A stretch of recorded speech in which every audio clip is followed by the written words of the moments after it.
What's up, guys? Today I'm going to be using Plastigage to check the clearance of the journal bearings. So here I have all my tools set up. I'm ready to go. The first thing I'm going to end up doing is taking the crankshaft and rotating it so none of the oil passages are showing. And then I'm going to take either a brake cleaner or contact cleaner, something that doesn't leave a residue, and clean off the area.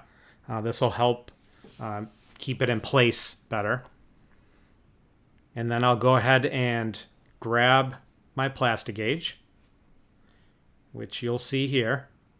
And then I'm just going to clip off a piece that is the width of the journal. You're putting it in parallel to the crankshaft, which you will see here. Now this little booger tends to stick to your finger, pun intended.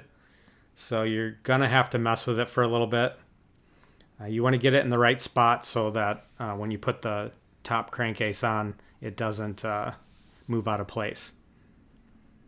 So I do eventually get it here after a little bit of finagling. And then after I completed this one, I went ahead and did the other two main journals as well. Then I put in my locator pins. This will help when I put the top part of the crankcase on, that it'll help align it so it'll come down perfectly straight, so I'm not moving that Plastigage, because if you move any of that Plastigage, it'll throw off your reading. So now I will take the crankcase here and just lightly put it on.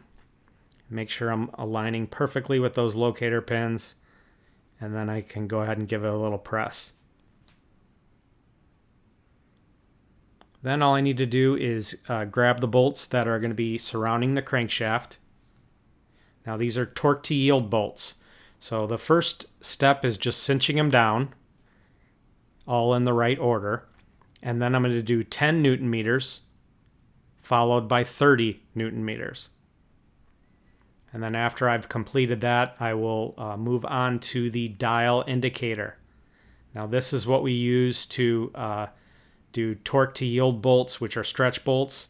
It's a little 1/2 inch drive and a little bracket there to hold it in place. And I'll just grab my 12 mil here, and then we'll put it down on it. And the manual says torque to 30 Newton meters and then turn another 50 degrees. So that's the stretch part. So you want to make sure that you have a pretty big breaker bar, because the more leverage the better. And then I'm just going to crank it to 50 degrees.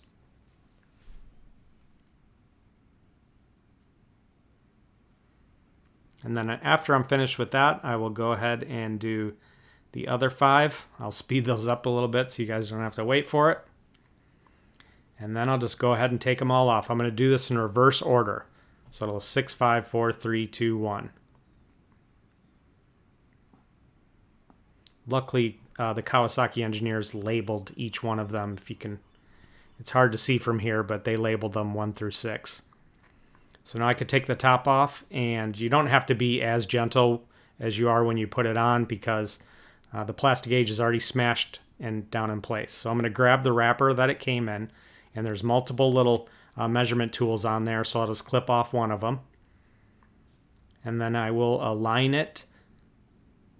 And unfortunately, this one aligns to the 0.025, which is the bottom end of the range. As you can see in the upper right-hand corner, 0.028 is the minimum. Since this is going to be a race application, I'm going to want to go to the top of that range. So I am going to have to replace the bearings in here, which I kind of knew that considering I did replace this crankshaft. So this isn't the original. So it's a pretty easy thing to do. If you have any questions, please comment below. And thanks for watching my video. And if you like it, please smash on that like button.